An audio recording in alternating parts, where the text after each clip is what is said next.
Les invito a abrir sus Biblias en el libro de Génesis, capítulo 8, versículo 20, hasta el capítulo 9, versículo 17, para continuar nuestra serie en el libro de Génesis, capítulos del 1 hasta el capítulo 11, en esta serie que se llama El libro de los orígenes.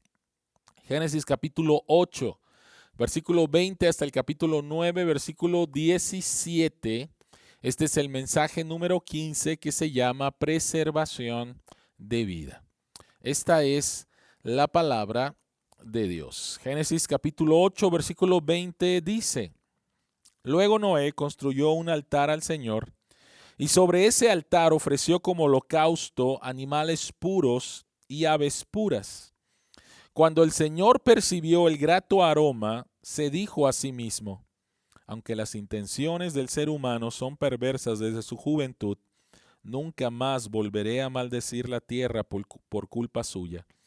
Tampoco volveré a destruir a todos los seres vivientes como acabo de hacerlo.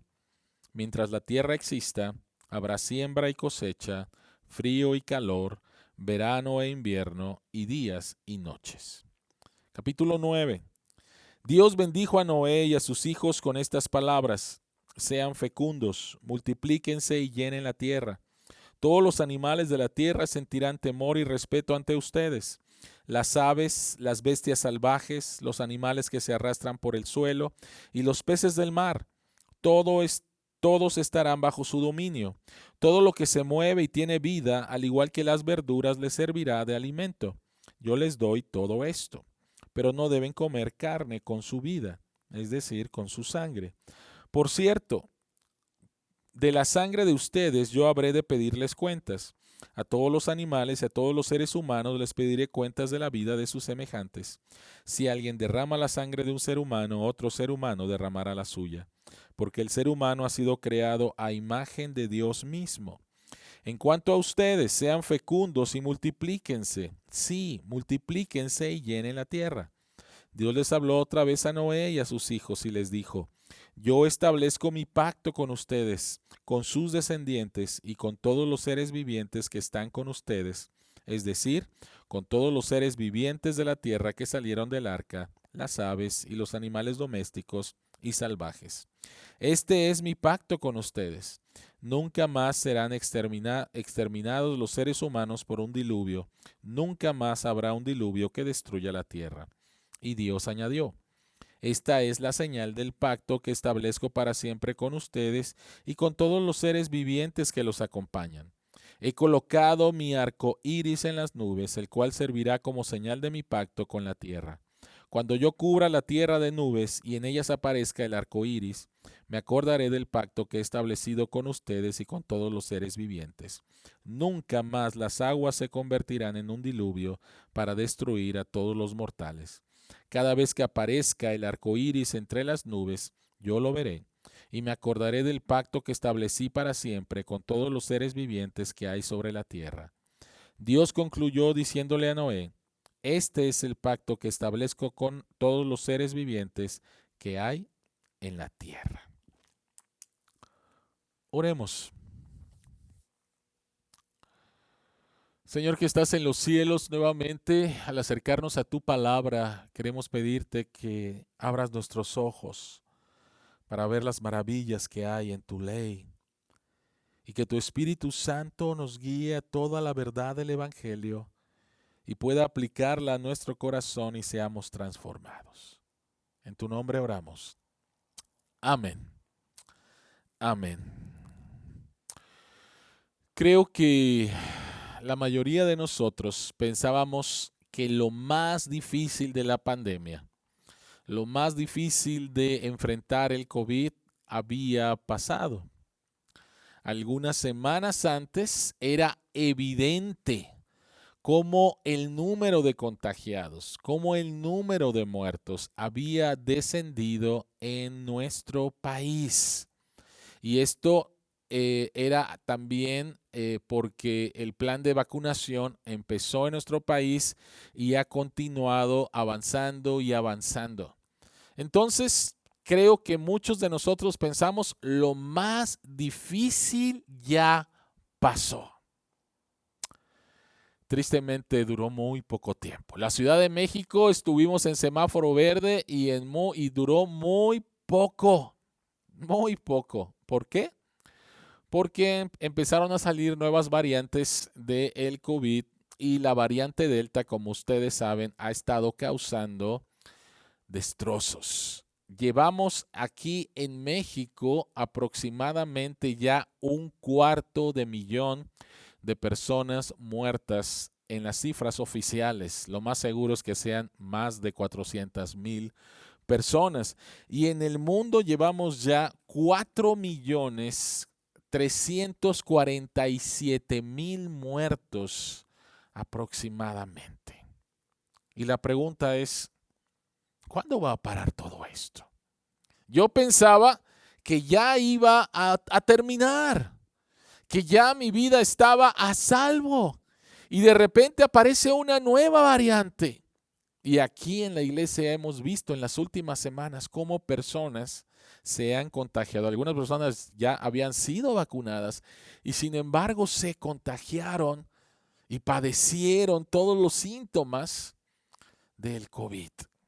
Y la pregunta sigue siendo, ¿hasta dónde? Aparecerán nuevas variantes. ¿Cómo podemos preservar nuestra vida? Esta pregunta creo que es la misma que posiblemente se hicieron Noé y su familia cuando salen del arca. Por favor, quiero que por un momento te pongas en los zapatos de Noé y su familia. El diluvio ha acabado con todo. Ellos son los únicos supervivientes. Han salido del arca. ¿Qué preguntas tendrían? ¿Qué preguntas tendrían? La vida humana fue casi acabada por causa del pecado humano. Dios decidió traer juicio sobre la humanidad porque la maldad del hombre era demasiado. Y por su gracia preservó a una familia, a Noé y su familia. Noé halló gracia delante de Dios y su familia fue salvada por esto. Pero ahora ellos están afuera. La humanidad fue borrada completamente, a excepción de ellos. Pero lo más difícil no fue borrado. El pecado no fue borrado. El pecado llegó con el arca porque el pecado todavía estaba en el corazón de Noé y en el corazón de su familia. Y lo vamos a ver más claro en el siguiente pasaje, si el Señor lo permite, el próximo domingo. Así que la pregunta que queremos contestar en esta mañana es, ¿cómo preserva Dios el don de la vida en medio del pecado y el quebrantamiento? Ellos salen del arca, pero el pecado también salió del arca. ¿Cómo Dios va a preservar el don de la vida en medio del pecado y del quebrantamiento? Espero que tengas ahí tu bosquejo y vamos a ver tres cosas. Dios preserva el don de la vida en medio del pecado y del quebrantamiento de este mundo a través de su sacrificio, el sacrificio de Dios, la protección de Dios y la paciencia de Dios. El sacrificio de Dios, la protección de Dios y la paciencia de Dios. Así que vayamos al punto número 1, el sacrificio de Dios. Quiero que vean, por favor, el versículo 20 y quiero que vean lo primero que hace Noé. Noé no sale del arca y su familia no sale del arca y empiezan nuevamente a correr por toda la tierra diciendo qué bueno nos salvamos. No, vean por favor lo primero que hace Noé. En el versículo 20 dice que inmediatamente él levantó un altar y él hace un sacrificio. Hay derramamiento de sangre de algunos animales y aves. Y la pregunta es, ¿Por qué hizo eso? ¿Por qué hizo eso? ¿Por qué lo primero que hace Noé es levantar un altar y hacer un sacrificio? ¿Por qué? Bueno, este sacrificio, este altar que fue levantado, es como el preámbulo que vamos a ver más adelante en la historia del pueblo de Israel. Recuerden esto, por favor. Dios es un Dios santo. Su pueblo es un pueblo pecador. Dios no puede tener comunión con el pecado. Por lo tanto, lo que Dios establece es una serie de enseñanzas a su pueblo de cómo pueden acercarse a un Dios santo. Y cuando Dios establece el pueblo de Israel, Dios manda a Moisés a construir lo que se llama el tabernáculo. El tabernáculo era una tienda movible que cuando el pueblo de Israel acampaba estaba en el centro y todas las tribus estaban alrededor con una imagen increíble de Dios, un Dios santo, morando entre un pueblo pecador. ¿Pero cómo? Bueno, lo primero que estaba en la entrada de el tabernáculo era un altar. Vean Levítico capítulo 1, versículos 3 y 4 que dice: si su ofrenda es un holocausto del ganado, lo ofrecerá a la entrada de la tienda de reunión. Tienda de reunión es el tabernáculo.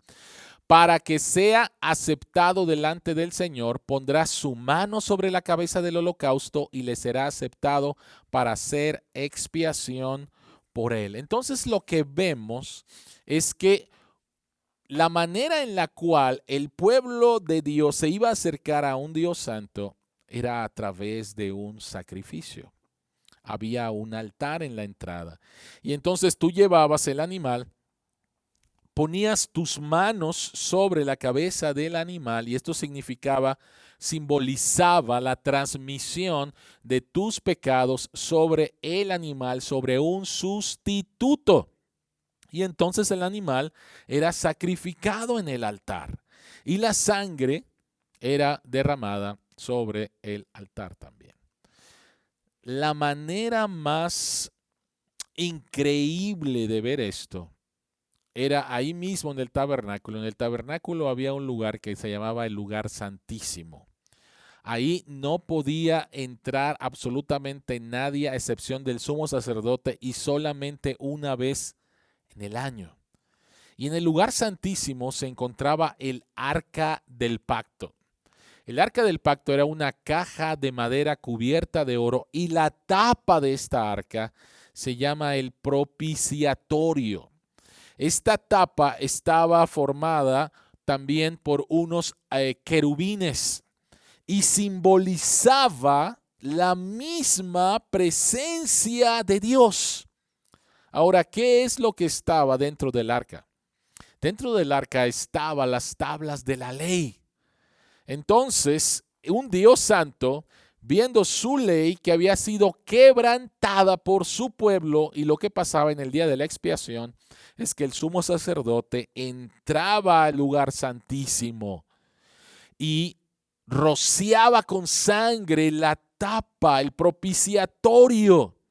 Y entonces es Dios mirando las leyes que habían sido quebrantadas por su pueblo, pero ahora mirando la sangre de un sustituto. Y entonces Dios puede tener, un Dios santo puede tener comunión con su pueblo pecador porque hubo un sustituto. Eso es lo que hace Noé. Noé cuando sale del arca, sabe que su vida fue preservada, la vida de su familia fue preservada. No porque él haya sido justo, sino por un Dios de gracia y de misericordia.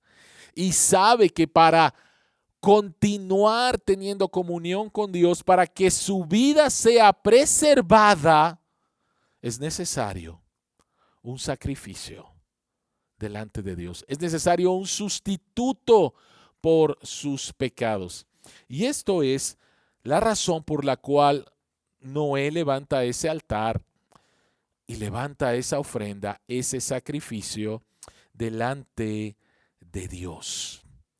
La sangre del animal absorbía, por decirlo así, la ira de Dios. Propiciar significa quitar la ira, la justa ira de Dios por causa de los pecados. Y la vida humana es preservada después del diluvio por causa del sacrificio que hace Noé delante de Dios, el altar que levantó. Ahora, ¿cuál es la respuesta de Dios ante el altar y el sacrificio que levanta a Noé? Es muy interesante ver en el versículo 21 lo que dice. Cuando el Señor percibió el grato aroma, se dijo a sí mismo: aunque las intenciones del ser humano son perversas desde su juventud, nunca más volveré a maldecir la tierra por culpa suya. Tampoco volveré a destruir a todos los seres vivientes como acabo de hacerlo. Dos cosas. La reacción de Dios ante el altar levantado y el sacrificio hecho son dos cosas. La primera, lo primero que vemos es que la reacción de Dios es de agrado. Dios se agrada del sacrificio que acaba de levantar Noé. Ahora la pregunta es ¿por qué? ¿Cómo es que por qué Dios se agrada de un sacrificio? ¿Qué acaso a Dios le gustan ver animales sacrificados? ¿Qué acaso a Dios le gusta ver la sangre derramada? No va por ahí, querida iglesia. No va por ahí, queridos amigos. Algunos piensan de este Dios sangriento. No, no, no, no, no, no, no. Dios es un Dios de amor, pero al mismo tiempo es un Dios justo. El sacrificio tiene que ver con la justicia de Dios. El sacrificio tiene que ver con el propósito de remover el pecado que está destruyendo su mundo. Hay algo que está mal y es necesario hacer algo para que este mal sea removido, y eso es la justicia de Dios. Permítanme decir lo siguiente. Yo creo que muchos de ustedes han visto películas que se trata de un juicio, ¿no? Hubo un crimen y entonces se ha atrapado al criminal y el criminal es llevado a juicio. Y en el juicio se presentan las evidencias. El abogado defensor trata de quitar esas evidencias a través de otros argumentos.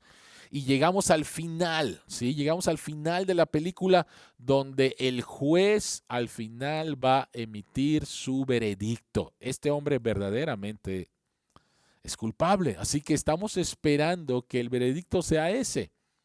Y al fin, el veredicto es culpable. Y posiblemente hayas visto esta escena en las películas, que cuando el veredicto es culpable, los familiares de la víctima estallan en alegría, estallan en llanto, porque se ha hecho justicia. Se ha hecho justicia. La justicia ha servido. ¿Por qué esa reacción? Bueno, es que hemos sido creados a imagen de Dios. Y cuando la justicia sirve para el propósito por el cual fue creada, de remover la maldad, de remover el pecado, entonces esto trae alegría. ¿Por qué Dios se agradó? ¿Por qué Dios se agradó del sacrificio de Noé? Porque había justicia. El mal fue removido y ahora hay justicia. Ahora, una pregunta aquí importante es, ¿la sangre de los animales verdaderamente tiene poder para quitar el pecado? Bueno, sabemos que esto no es así. El libro de Hebreos dice que esto no es así. Los animales, la sangre de los animales no tiene ningún poder. Y lo único que apuntan era al verdadero sacrificio del Cordero de Dios. En el libro de Efesios capítulo 5, el versículo 2, el apóstol Pablo dice: así como Cristo nos amó y se entregó por nosotros como ofrenda y sacrificio fragante para Dios. ¿Por qué el sacrificio de Cristo es fragante para Dios? Lo mismo que menciona este pasaje acerca de la ofrenda que presentó Noé y que fue fragante para Dios. Y ahora dice que el sacrificio de Jesucristo fue fragante para Dios. ¿Por qué? Porque hubo justicia. Hubo justicia. Jesucristo, nuestro sustituto, un sustituto perfecto, un cordero sin mancha, una persona inocente, en nuestro lugar recibe la ira de Dios, la justicia de Dios. Y entonces el pecado es juzgado. Y esto es agradable a Dios. Porque ahora, a través de esa demostración de justicia, ahora tenemos también la demostración del amor de Dios, porque todo aquel que deposita su fe en Jesús, Dios perdona sus pecados, porque hubo un sustituto. Por eso es que el sacrificio de Cristo es agradable delante de Dios. La justicia de Dios fue satisfecha, el pecado es juzgado y el amor de Dios es manifestado para a todas las personas que depositan su fe en Jesús. Pero, ¿cuál es la segunda reacción de Dios ante el altar y el sacrificio que levantó Noé? En segundo lugar, vemos que la ofrenda de Noé movió el corazón de Dios. Vean, por favor, la parte final del versículo 21. Aunque las intenciones del ser humano son perversas desde su juventud, nunca más volveré a maldecir la tierra por causa suya. ¿Qué es lo que movió el corazón de Dios para decir, nunca más voy a maldecir la tierra por causa del hombre? No tiene que ver de ninguna manera con la justicia, con la bondad, con las buenas obras que pueda haber en el hombre. Lo que encontramos aquí es un contraste. A pesar de las obras perversas del ser humano, yo no voy otra vez a traer un diluvio. Dios está retrasando su juicio. El pecado, como dije hace un momento, el pecado salió del arca porque salió en el corazón de Noé y su familia. Y Noé y su familia merecían ser juzgados por Dios. Nosotros en esta historia no somos Noé, somos la familia de Noé. No es quien construye el arca, no es quien levanta el altar, no es quien presenta el sacrificio delante de Dios. Y entonces Noé y su familia son aceptados delante de Dios. Nosotros somos aceptados delante de Dios no por un sacrificio que hayamos traído, no por algo que nosotros hicimos. Nosotros no levantamos un altar, nosotros no traemos nada a la mesa. Es Jesucristo, es Dios mismo quien trae lo que es necesario. Y lo que es necesario está simbolizado el día de hoy por esta copa y por este pan. El Cordero de Dios Jesucristo, quien murió por nuestros pecados y ahora tú y yo podemos ser bendecidos. ¿Cómo podemos reaccionar a esto?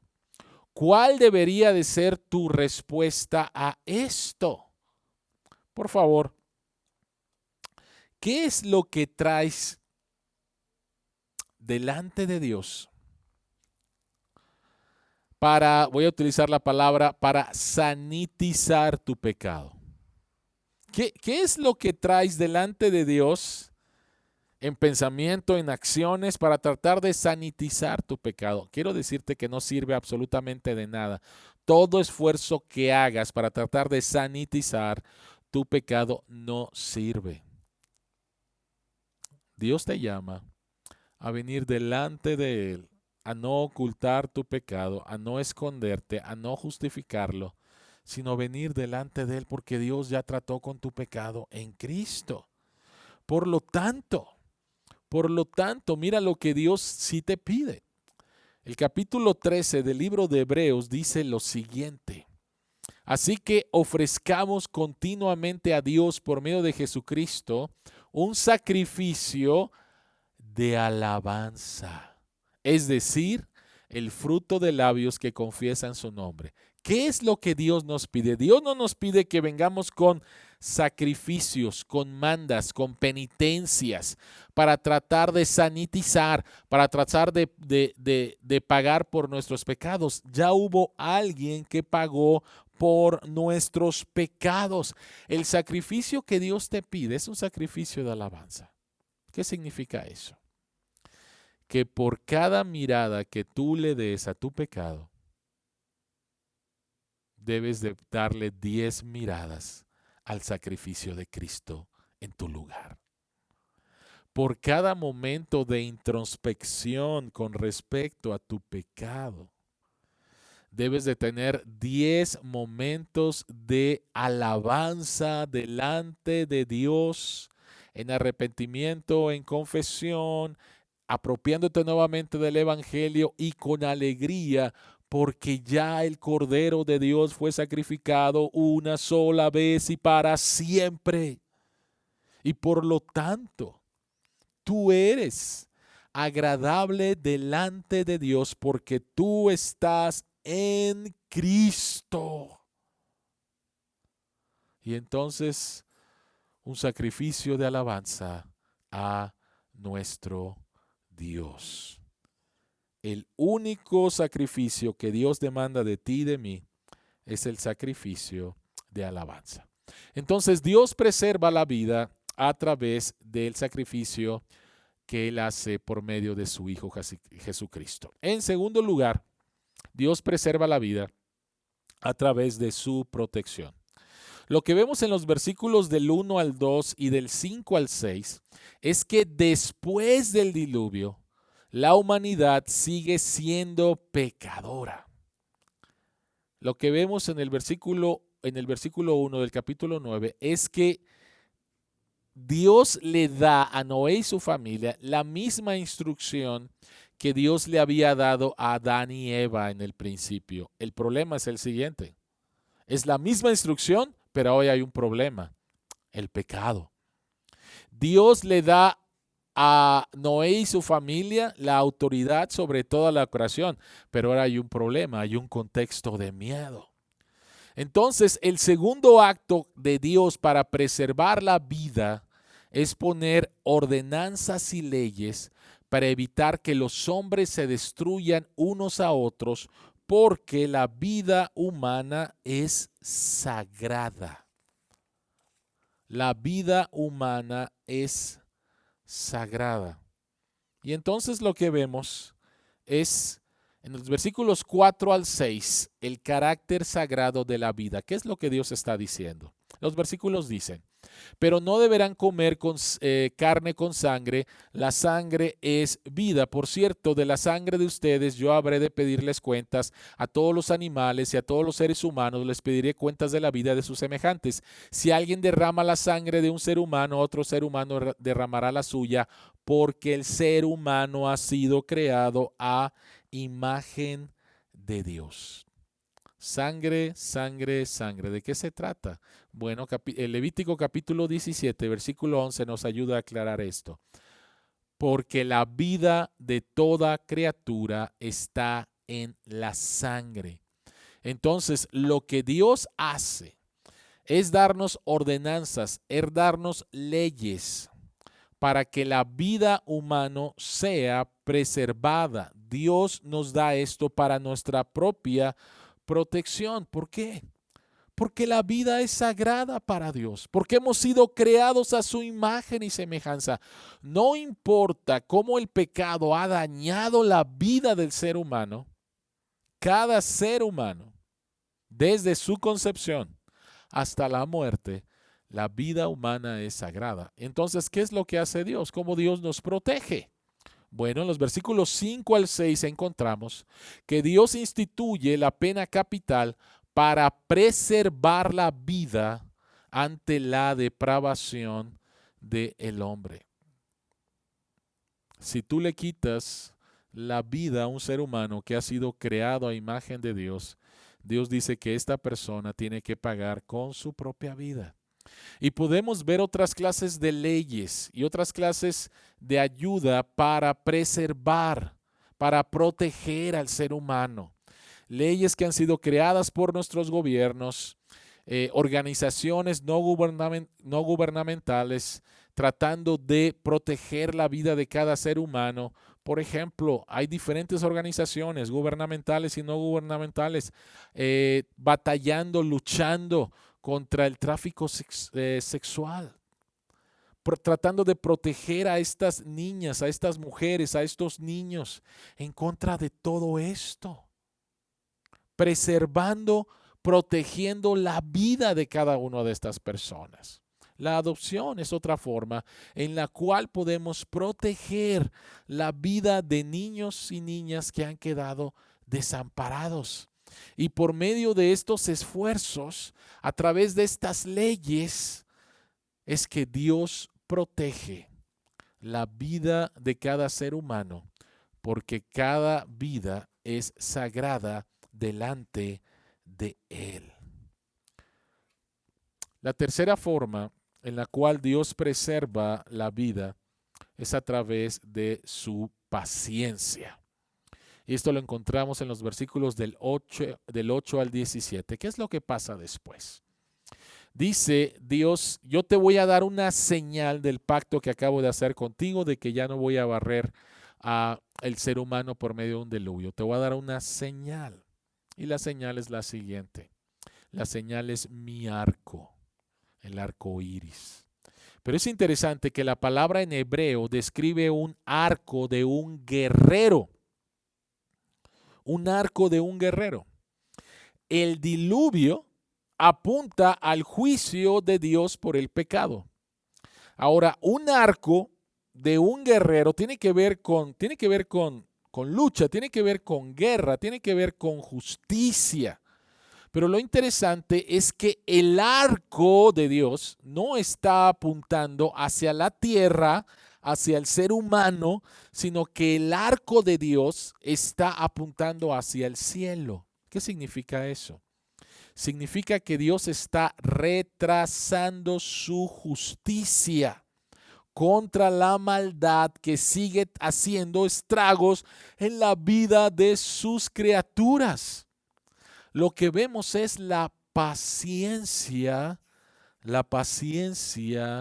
de parte de Dios. Dios está retrasando su justo juicio. Ahora, esto lo vemos en el libro de Romanos, capítulo 3, versículo 25, que dice lo siguiente. Pablo está hablando acerca de la justificación por fe. Dios nos salva a través de la fe en Cristo. Y él dice lo siguiente, hablando de Jesús. A quien Dios puso como propiciación por medio de la fe en su sangre para manifestar su justicia, a causa de haber pasado por alto en su paciencia los pecados pasados. Desde Noé, la humanidad siguió pecando. ¿Dónde estás, Dios? Pareciera que a Dios ya no le interesa, ¿no? Pero no es eso. El arco de Dios no está apuntando a la tierra, está apuntando al cielo, simbolizando la paciencia de Dios. Dios está retrasando su juicio sobre una humanidad pecadora. El texto dice, a causa de haber pasado por alto en su paciencia los pecados pasados. Pero ¿sabes qué? Hubo un momento en la historia del ser humano en que el arco dejó de apuntar al cielo y apuntó a la tierra. Hace más de 2000 años, en la ciudad de Jerusalén, en el monte Calvario, estaba un hombre colgado en la cruz y el arco de Dios apuntó sobre él. El arco de Dios apuntó sobre él. La justicia de Dios cayó sobre él. Y por eso es que Jesús clama diciendo, Dios mío, ¿por qué me has desamparado? Porque la flecha que sale de ese arco de la ira justa de Dios sobre el pecado del hombre ha caído sobre un sustituto, un hombre inocente, Dios el Hijo. Y entonces la justicia de Dios es satisfecha. El pecado será removido, la maldad será removido. Y toda aquella persona que deposita su fe en Jesús puede tener nueva vida. Cada vez que veas el arco iris en el cielo, aparte de maravillarte de la creación de Dios, quiero invitarte a que pienses en que Dios te está hablando. ¿Cómo? De dos formas. Número uno, si tú estás en Cristo, al ver el arco iris, Dios te está diciendo: yo ya no tengo nada contra ti. Tu pecado ha sido cubierto, perdonado a través de mi Hijo, quien fue tu sustituto. Pero si tú no eres cristiano, el arco iris lo que te está diciendo es que Dios es paciente contigo y te está llamando a que vengas en arrepentimiento y puedas recibir nueva vida por parte de Dios. La paciencia de Dios no es una licencia para seguir pecando.